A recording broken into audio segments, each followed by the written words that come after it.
You probably know the feeling: sweaty, fast breathing, quick heart rate. That's a cortisol spike. It feels awful, and its imbalance is the cause of your anxiety. Rebalance Health's 3-part anxiety system helps address it at the root. Rebalance Health lozenges are natural and designed for optimal absorption, providing 24-hour relief. Live life fully without feeling like you're fighting for it. Get 50% off your first month with code CALM23 at rebalancehealth.com. It's important to properly dispose of unwanted medication or sharps. MedProject offers free and convenient disposal options near you. To learn more, call 844-MED-PROJECT or visit medproject.org. Welcome to Pretty Lies and Alibis. Join us as we seek the truth and travel the long road to justice. Hi, everybody. Welcome to another episode of Pretty Lies and Alibis. I'm GiGi, flying solo. Before we get started, want to give a shout out to one of our sponsors, Too Cool T-Shirt Quilts. You can go to toocooltshirtquilts.com/prettyliesandalibis. Check them out. They'll know we sent you, and we really appreciate their support. So real quick, just one update about Lori. She has a hearing scheduled now for May 19th at 12 o'clock Eastern time. This is a motion to find good cause to continue trial and prevent improper severance. As you know, if you listened last night, they are wanting now to join those trials in January and essentially kind of move her right to a speedy trial aside. And they've got some case law backing it up. You can go check out last night's episode where we break down that filing for that. And if you guys can't tell, I'm suffering some serious jet lag, guys. I've never done well with time change and flying all night. And man, my body's like, girl, what did you do? What did you do to us? It's all right, though. I will look forward to sleepy time tonight. All right. So I want to take a minute and tell you guys about CrimeCon. I really did not know what to expect when I went. I have never been. It was my first year, and man, am I glad at the very last minute I decided to go. Not only just to meet people that we've dealt with online, like Nate Eaton, and retweeted a lot of his stuff, looked to him for a lot of insight into this case. Scott Reich, who I've done a little collaboration with him before in the past, just all these different people that you guys know and follow related, especially to Lori Vallow's case, but our listeners, and getting to meet people that actually are the ones who choose to listen to us. It was just so amazing. I'm going to try something new here. If you're on YouTube, I am learning how to go outside the box a little bit with this streaming service that we have. So I'm going to add some pictures to the stream for those of you that don't have social media and did not see what I posted. Now, CrimeCon is packed. It is wall-to-wall people. I mean, you can move around and stuff, but you feel like you're hanging around with a bunch of friends you don't know. Everybody's talking about true crime. And I had somebody ask, what, do you guys just go and look at really gory stuff? And no, that's not it. These are just people who are truly passionate about justice and victims and family rights and just all the good things when you follow true crime that people seem to bond over. And it was really cool to see people meeting in person for the first time that you might have formed a friendship with online and groups and just all that. It was just really, really fun. So the picture, if you're on YouTube, man, this is probably one of my favorite pictures from the entire weekend. As you can see, we got Joseph Scott Morgan, Lori Hellis, Kathy Russin. We got Julie over there, Hidden True Crime, Kay and Larry. And meeting Kay and Larry, I have to say, because I know they are so dear to a lot of our listeners' hearts and ours. Absolutely some of the most precious people I've ever met in my life. They just ooze love. And it is so apparent how much they love JJ and Charles. And I really enjoyed talking to them this weekend. I have to say, Larry reminds me a lot of my pop, my grandpa, who's no longer with us, but he talks to everybody. I mean, you never saw Larry go from A to B. He went from A to like 2 feet, talk to somebody, 2 feet, talk to somebody. They're just really, really sweet people. And I hope this is not the last time I get to see them in person. So I'm just going to shuffle through some of these pictures here. And there's me and Kathy Russin with Hidden True Crime. And Scott Reich. It was really, really cool to hang out with Scott and Julie and Frank. His crew, if you watch his show, he talks about those guys a lot. Just the nicest people. And I have to say, Scott is super easy to talk to. He's a very interesting man that has a ton of knowledge, a lot of insight. And I just really, really loved doing the live with him there. It was so much fun. And hopefully we're going to start doing that maybe more on a regular basis. He's really into the Murdaugh case. I am too. And let's see here. I'm trying to flip through some of these pictures. Let's see this. Okay. So it's not showing me who's on this pic. I can't see it on my end. I hope it's showing for you guys. He's from Dateline, by the way. And there's Sticks from Live PD. If you guys watch Live PD, he was in Tulsa, in the Tulsa part of that. And now Law and Crime produces his podcast, which is called Cop Tales and Cocktails. And you guys should definitely go check that out. Sticks a really nice guy. There's Nate Eaton. I have to say, him and his wife are the sweetest people. They are so friendly and just easy to talk to. Very, very sweet. And I told Nate that I blame his little cute reporter daughter, Emmy, for my new crumble cookie addiction, because she's the one that did the little report on him, and I get them all the time now. Got to meet Dan Abrams of Law and Crime Network. Super nice guy. There's Mr. Shane Bishop, producer from Dateline. Yeah, I mean, the cool thing about CrimeCon is everybody is just there and they're happy.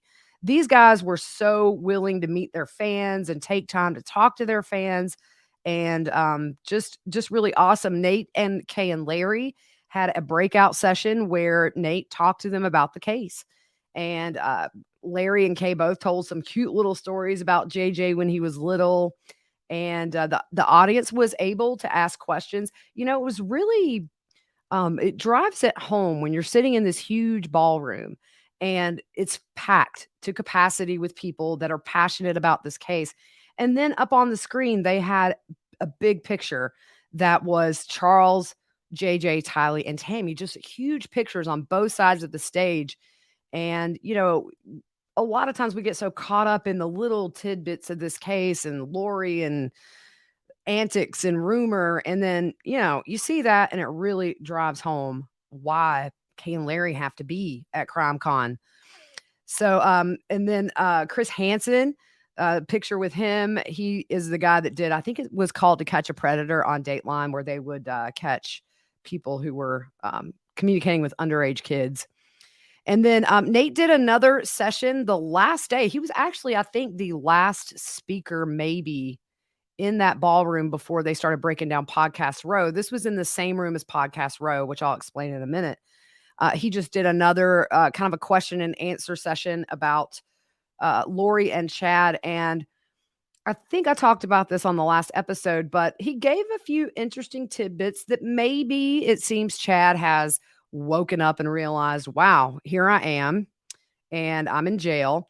And maybe not so much a happy marriage anymore, although Lori, it seems, is still very committed. And we know that from the arraignment when asked what she wanted to be called, and it was Daybell, although John Pryor refers to her as Valo. And this picture here, Joseph Scott Morgan got together with the amazing ladies who do the Piketon Massacre podcast. They're the hosts. And man, learned a lot of little great details about that case. We'll be covering that when George the Fourth and Billy, the dad, go to trial later this year. Learned some interesting little tidbits about the case. It's just overwhelming, the evidence against these people, but it's also overwhelming how they went for 2 years without being arrested. And one of the podcast hosts says she firmly believes had they not moved back from Alaska to Piketon, they might have gotten away with that murder. And then just some listeners here that I'm showing some pictures of, just had some great conversations with people that support us. And we really just have some of the most amazing listeners ever. Very grateful to have met everybody. For me, it was nice to see Kathy Russin. She and I go way back. We were in the Jodi Arias trial courtroom together years and years ago. She now is an executive producer for Law and Crime and does a lot of their coverage of cases with Law and Crime. And then the other thing, if you guys remember when we did the episode on the Night Stalker, we used a lot from that Netflix series that they did. And Frank Salerno, one of the investigators, was there, gave a talk. Super nice guy. Some of the other people that were there was the father of JonBenet Ramsey. He did a session. It was titled "Breaking 25 Years of Myth" or something to that effect. He also gave an interview with Nate Eaton that Nate put out earlier today. I retweeted it. And then Daniel Robinson's dad, we've covered that case, I believe, out of Arizona, where they found the car, never have found him. His dad has headed up a lot of search efforts. I think now they're hitting that part where these search efforts are expensive. So Podcast Row, what was that? Well, it was a huge, humongous ballroom with tables and booths set up all throughout. And just you had your different podcasts there representing. They had giveaways. They were selling their merchandise. A lot of really cool photo opportunities. Scott Reich had a nice little booth set up. You're kind of in front of what looks like a lineup thing where it shows your height. And then they would take your picture and you would be able to go download that picture right there. People were handing out flyers. In fact, the grandparents of Libby from the Delphi case, they were there as well as her sister. They were handing out flyers for awareness, that kind of thing. So it was just really interesting. It spread between the Paris Hotel and the, I think it was Bali's Casino. I forget the now. It wasn't the Bellagio, but they are kind of side by side. So each hotel hosted different things. There were different tiers of tickets you could buy. So your standard got you into most of the breakout sessions, Podcast Row, all that good stuff. And then your VIP, you got into the more desirable events with like Keith Morrison and the Dateline crew and Nancy Grace. So you have kind of that extra level. Next year is Orlando. We definitely will be there. And I also have to say, Joseph Scott Morgan, I kind of hung out at the Law and Crime table with Kathy when I wasn't walking around. He was right behind us. Him and his wife, amazing people. Such a warm gentleman, and his wife is just sweet as can be. They are the cutest little couple. She was helping him pass out all of his little goodies he had. He gave away little bags of coffee that said Body Bags on it, and it was actually a cousin who owns that coffee company. I tweeted it out, so go check them out. So yeah, it was just really, really cool.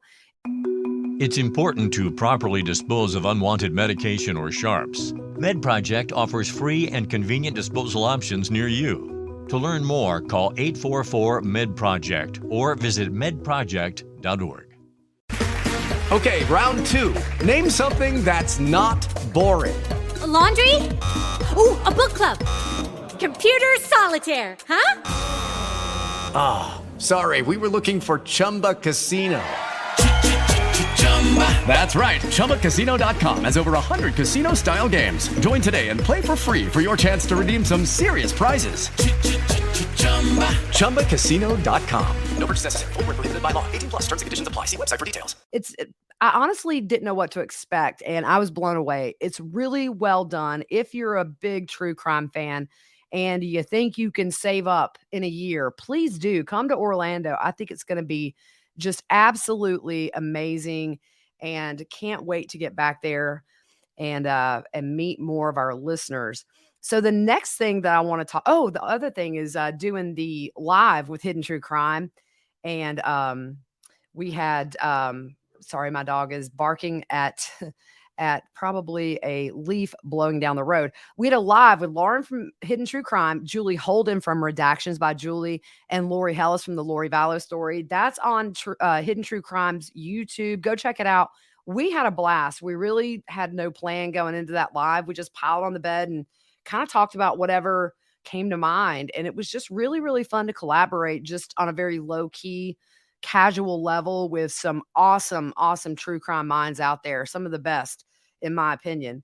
And definitely hope to hook up with all those ladies. And I also have to say a big hello to Janine Hansen from Rexburg.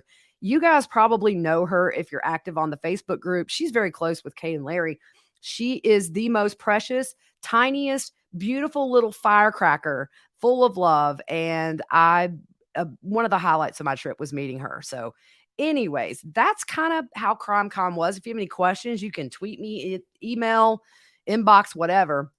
Real quick, we're going to finally start this Casey White and Vicky White case. They're not related, by the way. So if you guys are new to this, these two are on the run. Vicky was a corrections officer at the Lauderdale County Sheriff's Office in their jail.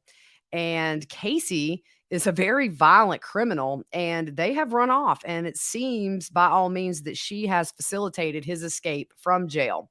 So we're just going to give a little backstory of what we know. And I'm very curious to follow this. It's always amazing because we've seen these kind of cases before where a corrections officer is under a spell and they totally break protocol in the biggest way you can, and form a relationship with these violent inmates and will help them escape. And if not, maybe have an affair with the inmate. And, I was thinking today, why would this woman who's a 17-year veteran of the sheriff's office, who was very near retirement, I believe this week she was supposed to have met about getting her pension and everything.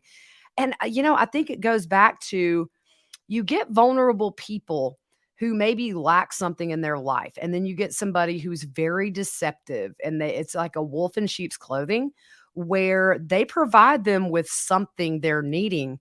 And then the intentions obviously are not good, but the person, in this case would be Vicky, maybe just gets totally wrapped up in it. And before you know it, you make decisions you never would have made in the real world had you thought twice. And now this woman has a warrant out for her arrest. So how did this happen? She told a booking officer that she was escorting Casey to the county courthouse for a mental health evaluation. And number one, the move was against protocol for Casey, who was meant to have at least 2 guards escorting him at all times. So right out of the gate, somebody there should have said, whoa, you got to have a second person. That might have changed everything, but it didn't. There was no scheduled mental health evaluation for him, by the way. She did tell the booking officer that she was dropping him off, and then she had an appointment. She did have an appointment. She just didn't go. So inmates confirmed to authorities that Casey and Vicky were in kind of a romantic relationship. And I looked, and she divorced in 1991 after a really brief 3-year marriage. And from what I could find, it doesn't look like she ever remarried. So the sheriff said that Casey was handcuffed and shackled in the back of the patrol car when he left. They just released some surveillance video today. I took some screenshots here if you're on Twitter. It's really hard to see him. This guy is 6'9". It's not like he's going to be able to blend in with any crowd. And you see her there. She's opening the door for him. He comes out, and then they leave. So